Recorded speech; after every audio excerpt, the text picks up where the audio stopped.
Slökkviliðs- og sjúkraflutningamenn hjá Brunavörnum Suðurnesja skipa stórt hlutverk á öllum heimaleikjum hjá meistaraflokki karla í Keflavík. Þeir sjá öryggisgæslu fyrir dómarateymi og sjá sjúkrabörurnar. Vaktin á fótboltavellinum svipuð og slökkvistöðinni, menn vita ekkert hvað dagurinn ber í skauti sér. Já, þetta orðið ansi mörg ár sem hafa verið hérna á vellinum og það byrjar þannig að það sem sagt Ómar Ingimarsson sem deildarstjóri hjá Brunavörnum Suðurnesja.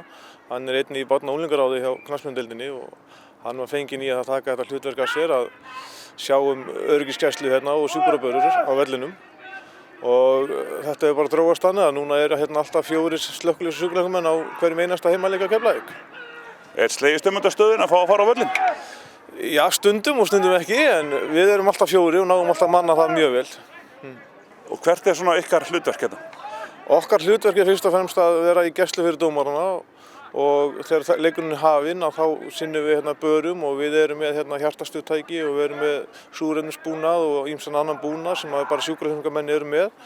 Og ef það koma hérna upp alvarleg slys á vellinum eða ljót brot eða eitthvað líkt þá erum við hérna sjúkraþjálfarar til aðstoðar og berum þá leikmenn utan af vallar og hjálpum það heima að sinna þeim.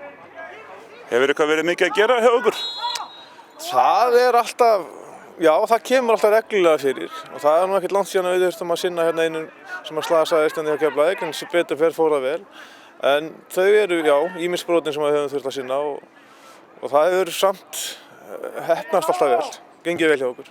Skilst að allt síðasta sumar hafi ekki börurnar farið einu sinni inn á völlin? Nei, það bara gott. Við viljum hafa sem minnst að gera, þannig að þá líður okkur best. En við erum til taks ef þess þarf. Þetta bara eins og á slökkvistöðinni, við erum alltaf til taks.